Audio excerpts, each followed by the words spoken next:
Finta. Finta, c'est le podcast qui nourrit des esprits, des envies d'agir et des espoirs très concrets à l'échelle locale. Finta part de l'Aveyron pour explorer ses voies, autopsier ses racines, décortiquer ses enjeux, avec celles et ceux qui s'y engagent, aujourd'hui pour demain, ici et maintenant. Je suis Lola Cross, je suis journaliste et je vous emmène cheminer avec moi.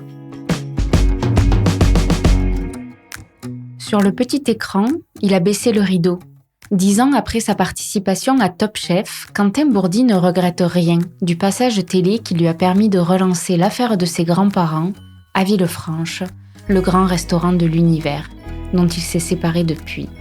Mais il préfère la vie qu'il a choisie aujourd'hui, celle qu'il partage entre sa cuisine du Jacadi, dans la Bastide de Villefranche, où il rend hommage à son grand-père, et sa maison familiale de Saint-Igeste, sur ce terrain de jeu aveyronnais intimement lié à sa liberté d'enfant, celle qu'il a retrouvée passionnément en choisissant de vivre ici. Et si le Jacadi n'est qu'une parenthèse sur son chemin, c'est parce que Quentin Bourdi nourrit le projet d'ouvrir un lieu de vie hybride, à la fois restaurant, épicerie de produits locaux, cave à vin, autour du four à pain de sa maison familiale de Saint-Igeste, avec vue sur les étangs si chers à son grand-père. D'ici là, il faut attendre encore quelques mois. De sa passion simple pour le marché et les producteurs du coin, pour les repunchous et les bons produits, de son engagement pour une cuisine sincère faite d'odeurs, de nostalgie et de souvenirs remis au goût du jour, on en cause dans cet épisode avec Quentin Bourdi, bien loin des projecteurs. Bonne écoute. Ici, c'est un restaurant qui s'appelle le Jacadi. Aujourd'hui, avant, c'était un bar assez festif qui s'appelait le Cotton Pub, qui est hyper connu des Villefranchois, parce qu'il y a beaucoup de soirées très tardives qui ont été faites ici. Et du coup, moi, c'était un endroit pour lequel j'avais beaucoup d'affection, parce que Madame Delon, elle a jusqu'à après 80 ans encore, elle cuisinait. Donc, au même endroit où on a mis la cuisine, là, mais elle avait vraiment très peu de matériel. Elle avait une petite plaque induction, 2-3 trucs, et elle envoyait des choses, mais moi, qui me touchaient beaucoup, quoi. Des simples salades, foie gras, des boulettes de viande ou des choses. Tout était très simple, mais tout était vraiment très très bon, quoi. Et quand Nano a décidé, après que sa mère soit décédée malheureusement, décidé d'arrêter cet endroit-là, j'ai su que c'était en vente. Et avec mon épouse, on adorait cet endroit, et vu qu'il le vendait pas trop cher, on a décidé d'y faire à l'époque la cuisine de mon grand-père. C'est pour ça qu'on l'a appelé Jacadi. Quand j'avais repris le restaurant de l'univers, je digresse, mais bon, c'est le... Oui, là, tu es en train déjà de répondre à toutes les questions. À toutes les questions, c'est bien. Ça a duré 5 minutes, quoi. Et en fait, quand j'avais repris l'univers au début, j'avais gardé un plat qui s'appelait le plat du grand-père, qui coûtait 10 €, qu'on servait le midi en semaine. Parce que moi, je voulais garder une clientèle du déjeuner au début. Pour 10 €, mon grand-père venait vraiment en cuisine faire le plat, quoi. Donc, je me souviens, le premier, c'était une poularde au riz avec une sauce suprême, là, tout bien fait à l'ancienne. Après, on faisait un sauté de veau, on faisait un bourguignon, on faisait ces plats en sauce comme ça à partager, vraiment très...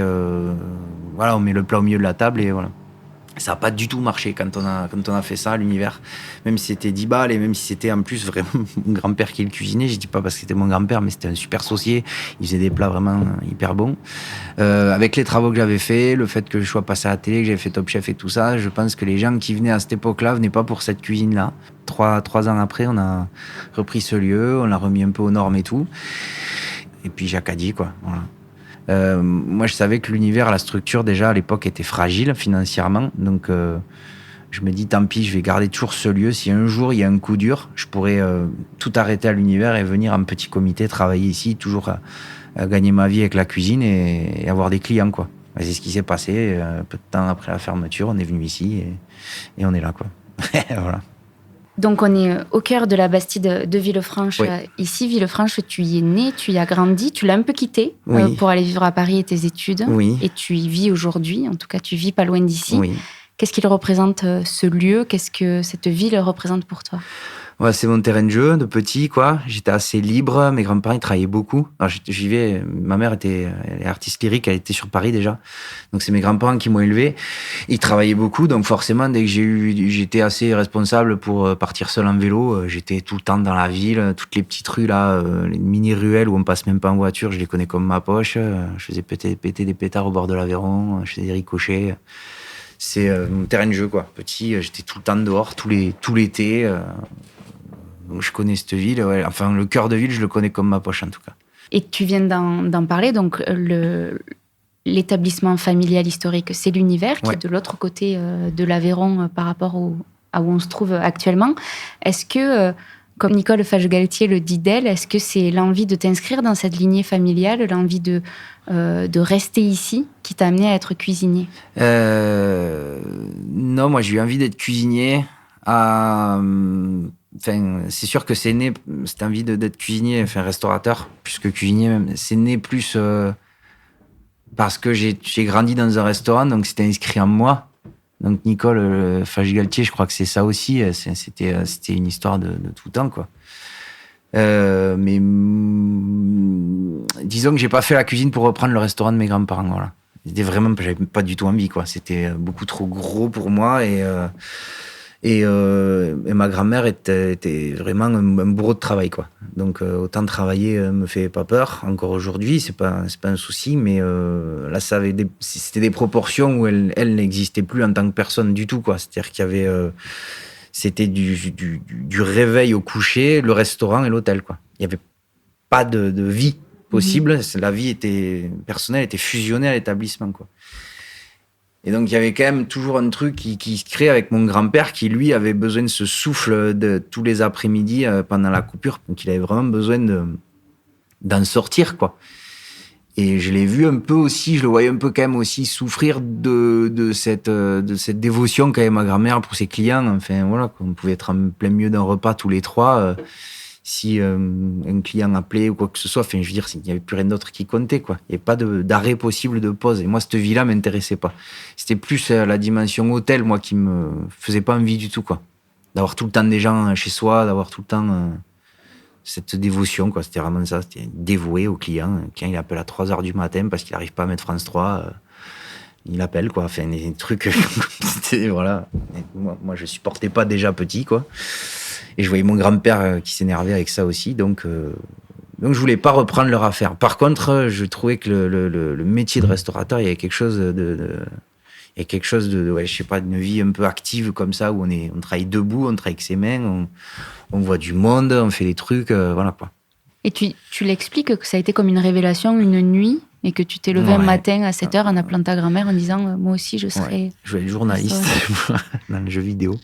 Okay. J'aimais le jeu vidéo, mais pas comme consommateur de jeux vidéo. J'aimais vraiment la création, comment il raconte, la manière de raconter des histoires, le graphisme, tout ça, les choses, comment elles étaient faites. Et j'étais un geek du jeu vidéo, mais pas. Je passais autant de temps à regarder comment c'était fait, à me renseigner sur les compositions de musique, les trucs, qu'à y jouer. En fait, j'adorais ça. Une fois que j'ai commencé à entrer dans le vif du sujet, je me suis rendu compte que je captais rien à tout ça. J'ai vécu une scolarité quand je suis parti à Paris du coup en seconde aussi compliquée. J'ai eu besoin de repères à un moment donné parce que j'arrivais de l'Aveyron, j'étais à Paris déjà, donc en troisième, enfin en seconde du coup. Et finalement, je m'étais imaginé une voie comme ça, mais c'était parce que j'écrivais pas trop mal, mais c'était de là engager un métier et tout, c'était pas du tout le moment. Et vu que la scolarité s'est super mal passée, il a fallu que je fasse un choix. Je dis non, mais va à l'école hôtelière, quoi. Ça te plaît, quoi. Mais je suis vraiment réveillé un matin en disant vas-y maman, inscris-moi à l'école hôtelière là, parce que sinon je sais pas quoi faire d'autre, quoi. Et ça l'a fait. Et ta grand-mère, quand tu l'appelles ce matin-là, comment elle le prend, elle ? Ouais, elle était hyper heureuse, mais j'aurais presque pas voulu lui dire. Enfin, je voulais pas qu'elle croie que c'était pour reprendre son affaire. Elle était fière. Pas la faire espérer. Ouais. En fait, mes grands-parents ont été très classe avec ça. Mon grand-père, lui, a jamais. Il était content que je reprenne, mais il n'a jamais eu un comportement. Il n'a jamais essayé de me pousser vers ça, même de manière un peu détournée ou quoi. Alors que ma grand-mère vraiment se retenait énormément de m'en parler, parce que mon grand-père le lui interdisait formellement. Il voulait surtout pas me mettre la pression pour reprendre cette affaire-là. Mais évidemment, dès que j'ai fait ce métier-là, mon grand-père, en fait, c'est ce qu'il raconte, et ça me revient maintenant en plus d'ailleurs. Il me dit ouais, j'ai compris que je signais pour 10 ans de plus, quoi. Lui ? Ouais. Il Avec a dit, toi. le jour où tu as annoncé que tu faisais le métier, il m'a dit j'ai compris que je signais pour 10 ans de plus. Parce qu'il allait falloir qu'il t'accompagne. Il m'a dit, il est trop jeune par rapport à l'âge qu'il a fait, il a fait un calcul simple, il va pas pouvoir reprendre avant le temps. Donc, il va falloir que je travaille encore un peu pour pouvoir lui proposer l'affaire s'il en a envie. C'était comme ça qu'il le voyait, hein. C'était hyper classe comme façon de faire. Oui, parce que c'est juste, on va le laisser grandir un peu dans le métier, et au moment où il pourra peut-être venir avec nous, parce qu'il faut qu'il tourne, quoi. Il faut qu'il fasse son tour. Un tour, pas comme un compagnon, mais qu'il tourne, quoi. Dans des affaires et tout. Et quand il sera mûr, on pourra lui proposer l'affaire, quoi. C'était ça qu'il voulait. Donc il a bossé jusqu'à 74 ans, quoi. Et finalement, l'univers, tu le reprends en 2013 ?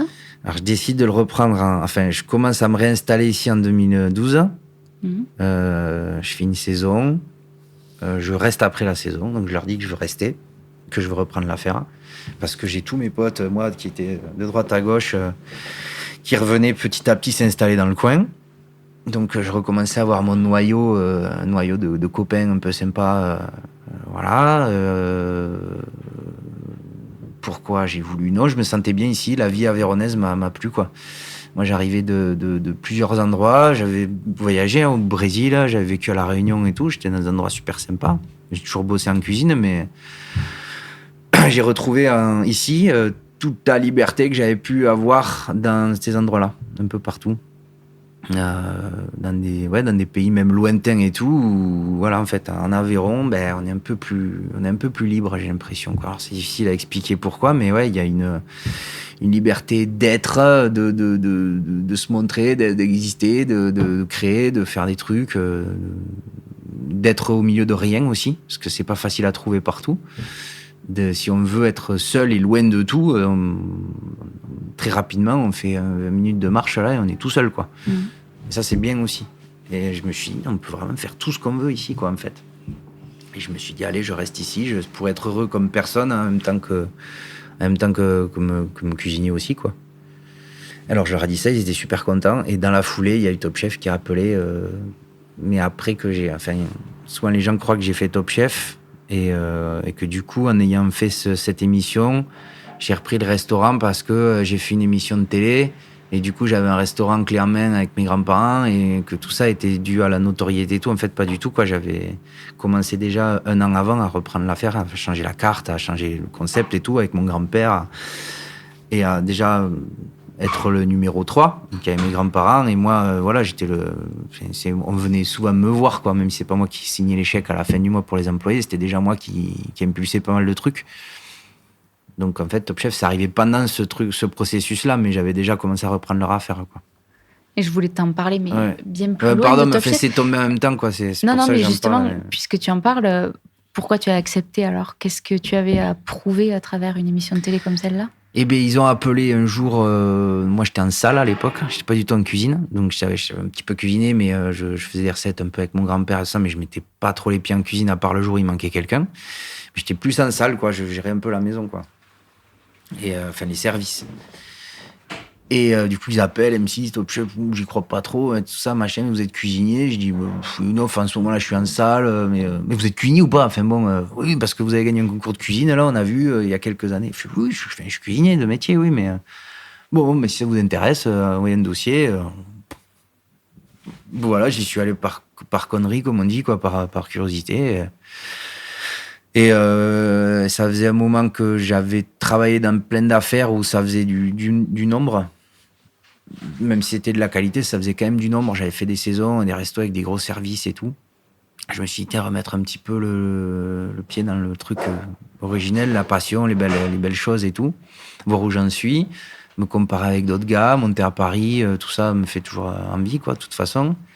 Mais c'est aller jusqu'au bout, mais parce que je l'ai fait à fond, mais j'ai jamais pensé que j'allais à la télé, quoi.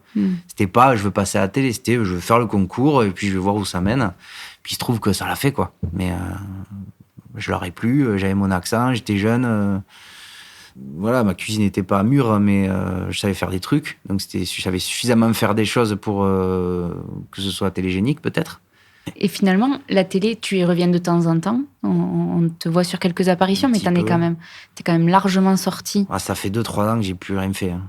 Et c'est intéressant parce qu'il y en a d'autres qui poursuivent. Enfin, on passe à des Cyril Lignac et ma femme, moi, on est vraiment dans un couple, on est deux, on mène pas du tout la même vie. Ouais. On a une vie intime à la maison, personnelle, familiale et tout, mais Noémie, elle est présentatrice télé maintenant, quoi. C'est clairement son métier. Elle fait traiteur mariage l'été, donc avec son équipe et tout, mais le plus clair de son temps dans l'année, c'est de présenter une émission de télé, quoi. Alors que moi, là, quand t'es arrivé, j'ai essuyé les verres dans mon resto, quoi. C'est pas du tout la même vie, quoi. Donc, moi, je suis restaurateur et je suis heureux dans mon restaurant, je suis heureux avec les clients. Donc, pas de regrets sur cette expérience Top Chef? Ah non, c'était génial. Non, c'était génial. Mais elle t'a amené quand même une sacrée notoriété au moment donc où tu reprends l'affaire. C'était bien parce que l'affaire, ma grand-mère, elle serait énervée là si elle savait que je disais ça, mais c'est vrai que ça... C'est pas que ça périclitait, mais il y avait aussi... Enfin, si, il faut le dire, ça périclitait, quoi. Il n'y avait pas de monde au resto, les employés étaient là, ils n'étaient pas occupés. Donc, quand on va dans un restaurant et qu'on voit que les gens qui travaillent là ne sont pas occupés, c'est pas bon, quoi. Qu'il y avait c'est sûr, entre le 14 juillet et le 15 août, il y avait du monde, ça tournait et tout, mais à l'année, ça tournait pas, quoi. Et moi, quand je revenais l'hiver, passer 3-4 jours et tout, je voyais les cuisiniers... des services de 5 couverts le soir, 6 couverts le soir, ils étaient 4 en cuisine, 2 en salle, enfin, ça pouvait pas durer, quoi. Quand j'ai vu que je passais les présélections et tout ça, et que j'ai vu que ça pouvait peut-être le faire, Top Chef, je me suis dit, tu vas peut-être pouvoir sauver l'affaire, quoi. Alors je pense que sauver, c'est pas pour me la péter, c'est juste que ça avait besoin d'un gros coup de frais, et un gros coup de boost et tout, et moi, à 23 ans, faire des travaux, avoir un crédit et tout, je l'aurais jamais eu, avec l'expérience que j'avais et tout. Et même prouver à mes grands-parents que certaines choses, c'est quand même particulier, mais mon grand-père et ma grand-mère, ils ont réalisé des trucs en me voyant à la télé, quoi. Alors que je vivais avec eux. Je faisais des recettes de cuisine au restaurant, que je proposais aux clients. Les clients faisaient des retours dessus qui étaient bien, quoi. Ce truc que vous avez mis à la carte, là, c'est vachement bien et tout. Oui, mais c'est les recettes à Quentin et tout. Puis les mecs reviennent un mois après et tout. Vous avez toujours ce truc-là. Oh ouais, les recettes de Quentin, ça marche un peu. Et puis après, c'était dur pour ma grand-mère parce que j'en enlevais aussi. Elle était prête à garder une recette à la carte pendant 6 mois parce qu'il y avait un client que quand il venait, il voulait celle-là. Et du coup, on mettait les trucs au congèle, on se démerdait pour avoir la recette, toujours à la carte pour ce monsieur, au cas où il vient. Enfin des trucs qui n'avaient pas trop de sens et tout, mais elle disait toujours oui à ses clients, quoi. Donc j'ai commencé à écrémer la carte et puis petit à petit ça s'est modernisé et puis en fait on a vu que mon système il fonctionnait bien parce que le chiffre il montait. Je suis retombée sur une archive audio de ta grand-mère hyper touchante, un podcast de France Culture. Ah ouais, il était super. Quand elle raconte la belle époque de l'univers, les jours de foire, les 22 du mois où il y a 400-500 couverts, 17-18 serveuses dans l'univers. Je l'ai entendu 1000 fois cette histoire. Donc ça se sent qu'il y avait peut-être une nostalgie dans l'approche de ta grand-mère. Complètement, encore aujourd'hui. Là, elle vient manger tous les midis. Et c'est vrai que, elle a un rapport Elle, en plus, c'est toute son enfance, quoi. C'est-à-dire qu'elle était dans ce restaurant. Son père a repris le restaurant. Elle avait 6 ans, quoi. 6-7 ans. En 47. Du coup, c'est ça. Du coup, ce restaurant-là, pour elle, c'est quand on dit que c'est sa vie, elle, ça, c'est pas une expression, quoi. Elle n'a pas de frères et sœurs, en plus, donc elle était vraiment tournée vers le resto, quoi. C'était son terrain de jeu, c'était tous ses souvenirs d'enfance et tout. Donc, fatalement. Et puis, c'est quelqu'un qui a pas fait autre chose que ça. Et donc, en 2020, en plus, dans un contexte de crise sanitaire, de confinement, qui a quand même largement bousculé votre activité, tu décides de te séparer de l'univers. J'avais décidé avant, en fait. Oui, mais ça arrive à ce moment-là, finalement, à peu près. Ça m'a servi de prétexte, mais en fait, j'avais décidé avant. Ok. J'avais décidé de fermer avant.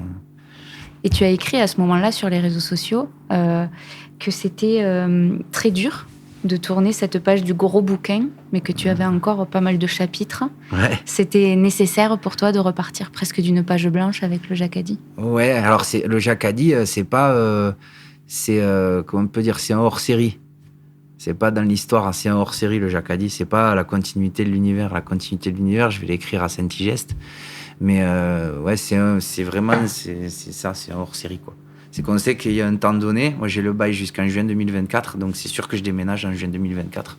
D'accord. Donc, si j'ai pas créé de restaurant d'ici là, faudra attendre, mais normalement, ça sera fait.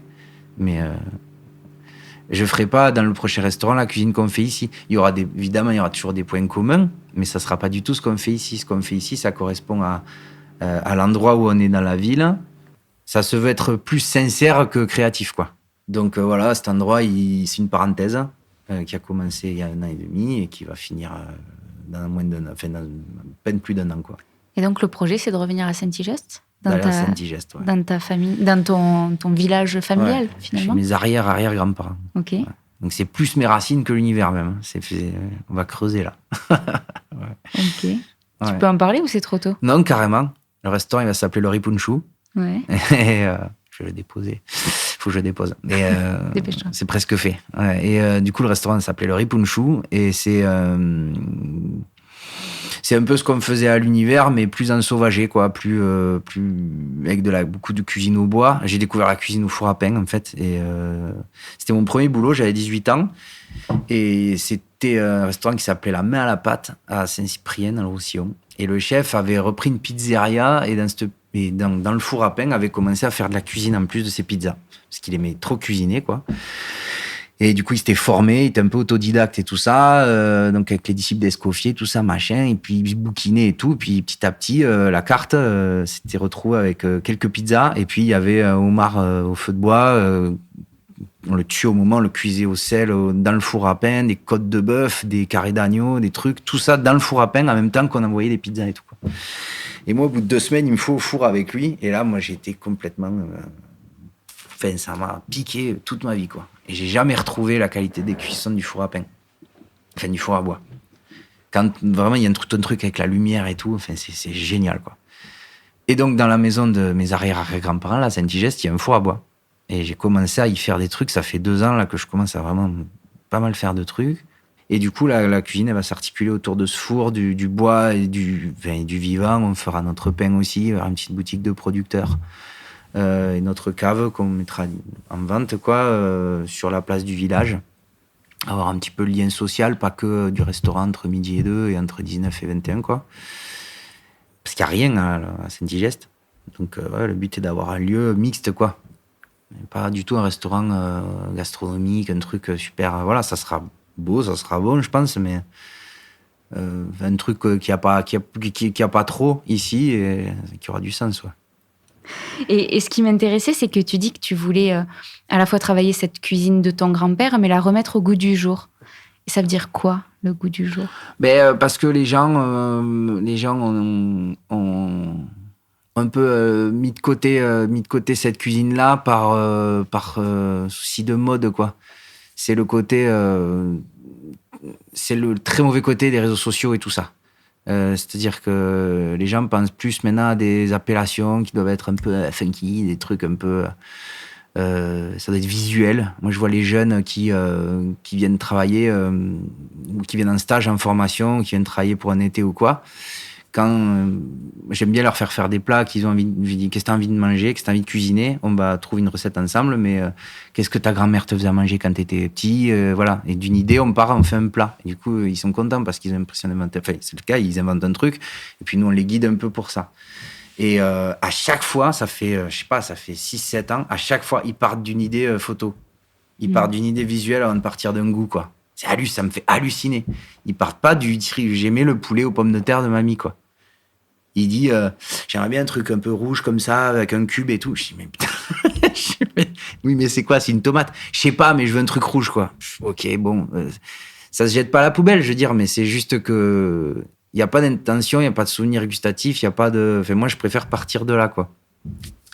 Et donc, je me suis servi de cet effet de mode-là pour mettre en avant une cuisine que j'ai pas du tout touchée, en fait.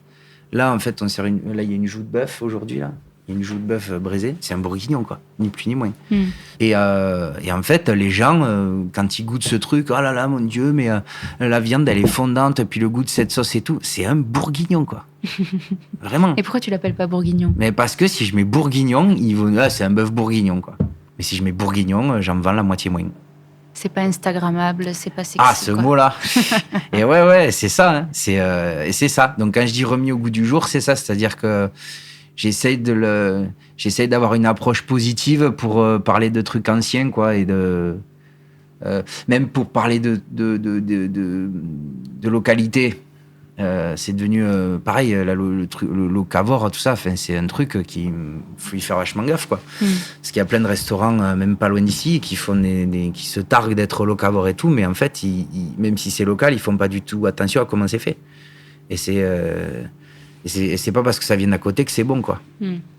Et ça, en Aveyron, et je parle du côté Aveyron, le côté un peu département Aveyron.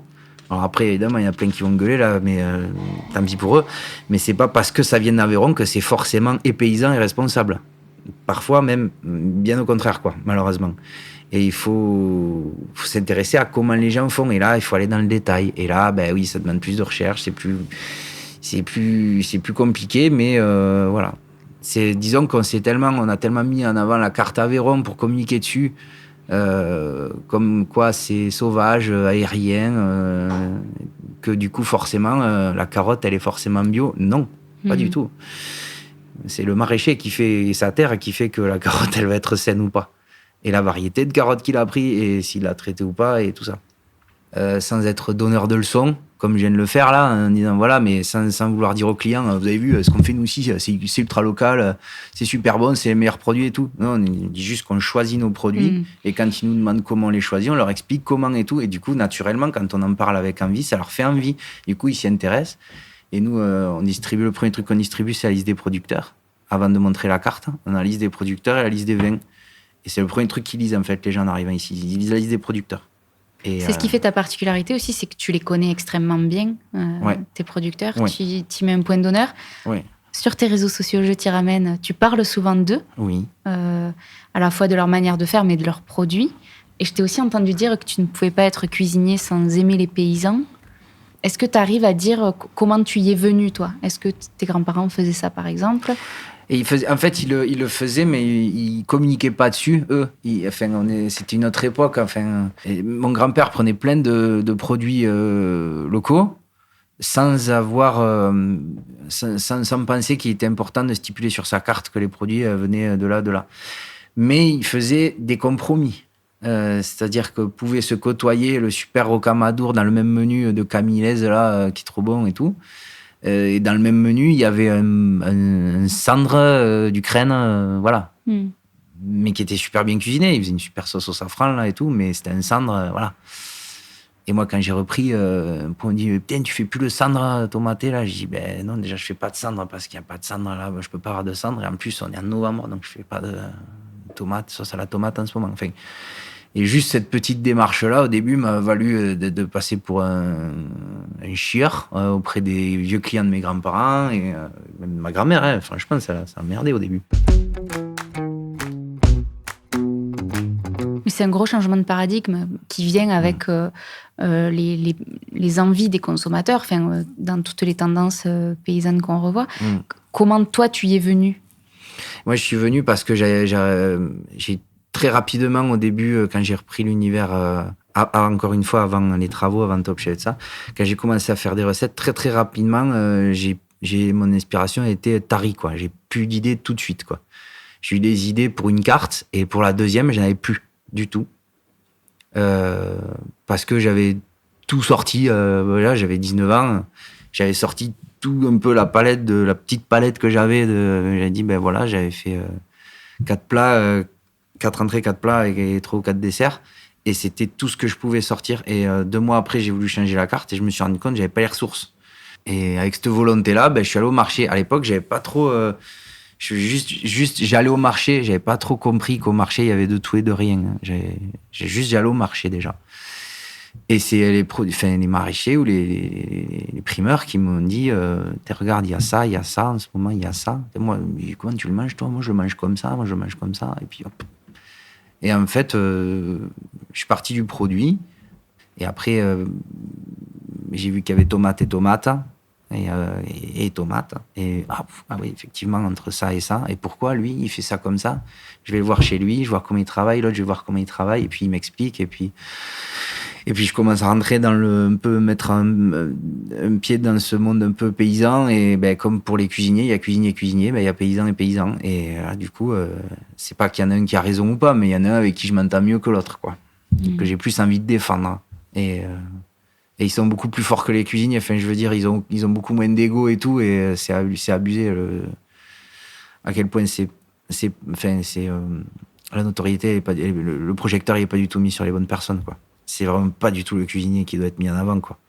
Et par exemple, on va chez Brasse. Alors, je sais plus aujourd'hui si c'est toujours le cas, mais je crois qu'il y a 2 ou 3 ans, tout le couloir, c'était c'était des photos noir et blanc de ses producteurs dans le couloir, quoi. Moi, je dis là, c'est bon. De toute façon, c'est les maîtres. En Aveyron, c'est clair, quoi. Hervé Busset le fait à Conques aussi. Hervé Busset le fait. Alors, je sais pas qui de l'œuf ou de la poule, mais mais c'est après, vrai, c'est un chemin comme ça. On arrive au restaurant en suivant, en voyant les visages de tous les producteurs. Ça, je trouve que c'est vraiment tout est dit, quoi. Ce que moi, j'ai compris un peu, je veux pas dire autodidacte, mais je pense que si j'avais travaillé chez Brasse ou dans des endroits comme ça, j'aurais compris ça plus vite. Mais moi, je me le suis compris tout seul, tout ça. Un peu sur le tas, quoi. Ce que tu dis me fait penser à 2 choses. À la fois à André Valadier. Ouais. Je sais pas si tu vois qui c'est, ce grand monsieur de l'Aubrac. Ouais, j'ai vu le podcast. Que j'ai eu dans le podcast. Ouais. Et il dit une phrase sur l'estampille aveyronnaise. De dire, il ne suffit pas de mettre l'autocollant Aveyron pour que ce soit bon. C'est un travail de tous les jours. Et il faut remettre le métier sur l'ouvrage quotidiennement.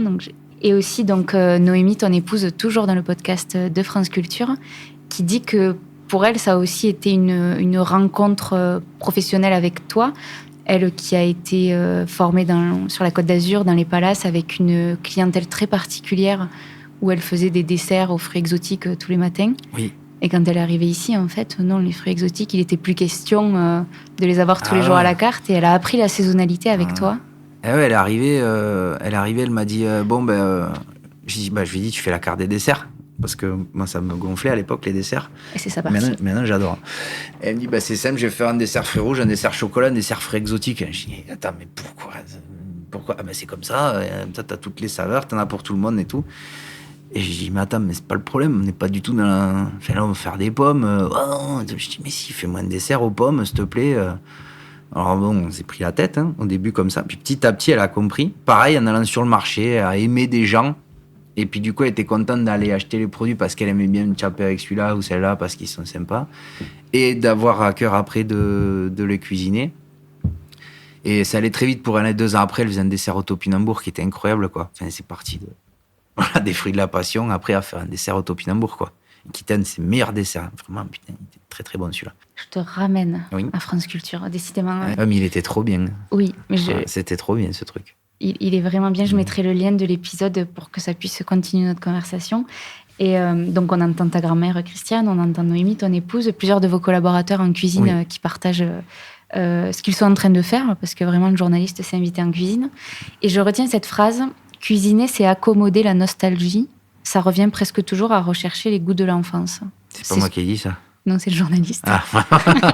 Mettons, je sais plus, je crois que c'est un de tes cuisiniers qui, à ce moment-là, répond qu'il est d'accord avec cette affirmation, que c'est les souvenirs qui nous ramènent toujours à la cuisine et à la bonne cuisine. Oui, ouais. Je pense qu'il y a plusieurs personnalités de restaurateurs, enfin de cuisiniers. Il y a des cuisiniers, je pense, comme des artistes ou des musiciens qui ont vraiment un truc qui viennent là, qui est dans l'air et puis qui viennent n'importe où et paf, ils ont une fulgurance comme ça et ça vient de nulle part, ça n'a jamais été fait et moi, j'ai pas du tout ce truc-là. Non, j'ai pas du tout ce truc-là. Après, c'est pas que je fais que ce que j'ai eu quand j'étais petit, parce que ça tournerait vite en rond. Mais il faut que ça parte de quelque chose, quoi, c'est tout. Et du coup, si on parle d'une intention, on peut pas la trahir. Du coup, il faut que ce soit sincère. Et c'est la différence entre un restaurant et un restaurant. Ça me fait penser à l'anecdote de la bisque de ton grand-père qui t'avait répondu elle a pas d'âme, ta bisque. C'est ça. Elle est bonne, mais elle a pas d'âme. Sur les plats végétariens, tu as toujours une option végétarienne à ta carte. Oui. C'est pas le cas partout en Aveyron. Non. Et c'est pour ça que ça m'intéresse. Pourquoi ? Ouais, ça c'est le boulot du restaurateur.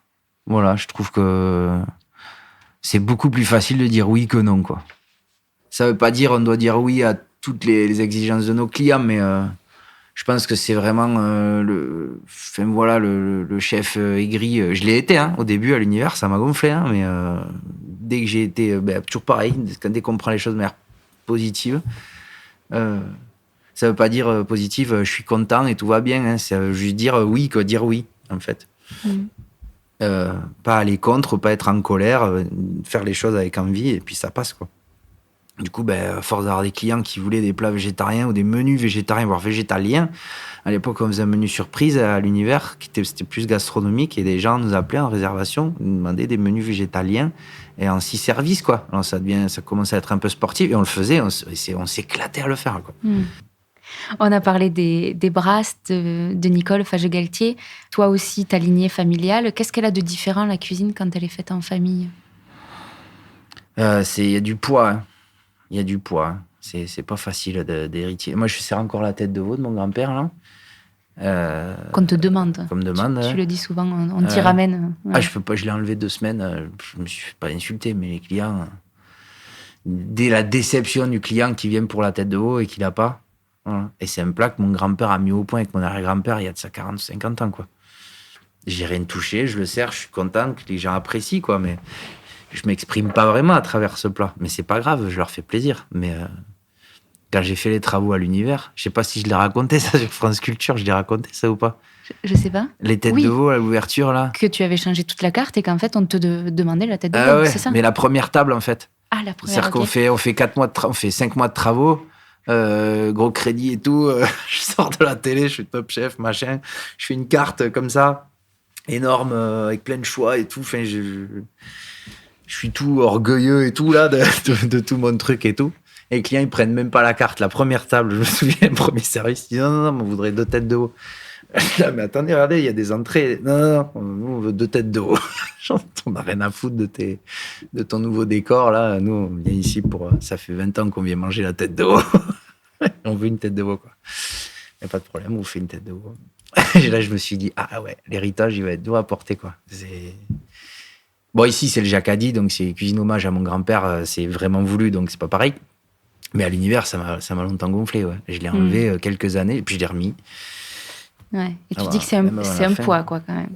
Il faut passer derrière, quoi. Ouais, alors après, c'est un poids qu'on accepte ou pas. Au début, j'étais vachement je voulais exister moi et tout. Et en fait, non, le côté ligné, faut accepter ce truc-là. Enfin voilà, je pense que maintenant que j'accepte tout ça, j'englobe avec moi tout ce que j'ai fait avant et tout.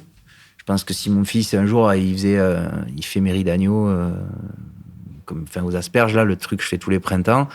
Je pense que si dans 20 ans ou 30 ans, il fait un restaurant et qu'il fait les riz d'agneau aux asperges, comme je fais, je serais quand même hyper content. Quentin, je voudrais t'amener sur la dernière question du podcast que je pose à tous les invités.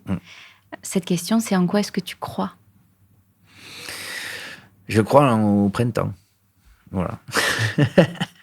C'est le seul miracle visible. Et tous les ans, on le voit. Tous les ans, on le voit partout. Ça bourgeonne, ça pousse. Quand on y réfléchit, qu'on prend du recul sur ça, c'est complètement hallucinant, quoi. Genre, il y a tout qui meurt, il y a tout qui revit, quoi. C'est un truc de fou. Ça veut dire que c'est une période qui est créative pour toi? Non, moi, je suis plus fort en automne pour les plats. Okay. Mais le printemps, c'est... Non, c'est plutôt ce qui se passe dans le corps à ce moment-là, quoi. C'est quand même assez fou, toute cette énergie qui revient quand les jours rallongent et tout. Ça veut dire que tu pourrais pas vivre dans un pays, une région où il n'y a qu'une saison des pluies et une saison sèche. Mais j'ai vécu à La Réunion. Non, ça va. Mais enfin, après, à La Réunion, c'est tout le temps vivant, quoi. C'est tout le temps en train de se renouveler. Donc c'est vrai que c'est intense aussi, c'est autre chose. Mais je trouve ça complètement bouleversant, quoi. C'est génial. Merci beaucoup, Quentin. Avec plaisir. Vous êtes arrivés au bout de ce nouvel épisode de la saison 3 de Finta. J'espère que cette conversation avec Quentin Bourdi vous a plu, intrigué, questionné, affamé peut-être. Je ne peux que vous recommander d'écouter le podcast de France Culture auquel nous avons plusieurs fois fait référence. J'ajoute le lien d'écoute dans la description de cet épisode. Finta est un podcast écrit, réalisé et produit par Lola Cross. Il est mixé par Mathieu Viguier du studio Cued. Déjà plus de 50 épisodes que vous pouvez écouter ou réécouter sur toutes les plateformes habituelles de podcast, gratuitement et sans limite. Si vous appréciez Finta et que vous souhaitez soutenir ce travail indépendant, parlez-en autour de vous. Partagez-le. C'est le meilleur soutien que vous puissiez apporter au podcast. Vous pouvez suivre toute son actualité sur fintapodcast.fr, sur YouTube, Instagram, Facebook, LinkedIn avec finta.lepodcast Et aussi vous abonner à la newsletter pour recevoir les nouveaux épisodes directement dans votre boîte mail. À très bientôt. Est-ce qu'il y a une question que tu aurais voulu que je te pose ? Non, je pense que... Peut-être des questions qui m'auraient dérangé, mais je les imagine pas. Non. Si vous voulez, on n'a pas trop parlé de la télé, c'est chouette. On n'a pas trop parlé de... C'est chouette ? Ouais, c'est bien. Pourquoi ? C'est plus dans le présent de ce que je fais. Je suis content d'expliquer tout ça. Ok. Ouais. Parce que c'est souvent que ça. Et Quentin, vous êtes le jeune candidat qui a fait Top Chef et tout. Enfin, mais même au restaurant, là, les clients, quoi. Je dis, non, mais c'était il y a 10 ans, hein, j'ai 2 enfants, je vais plus à la télé, tout ça.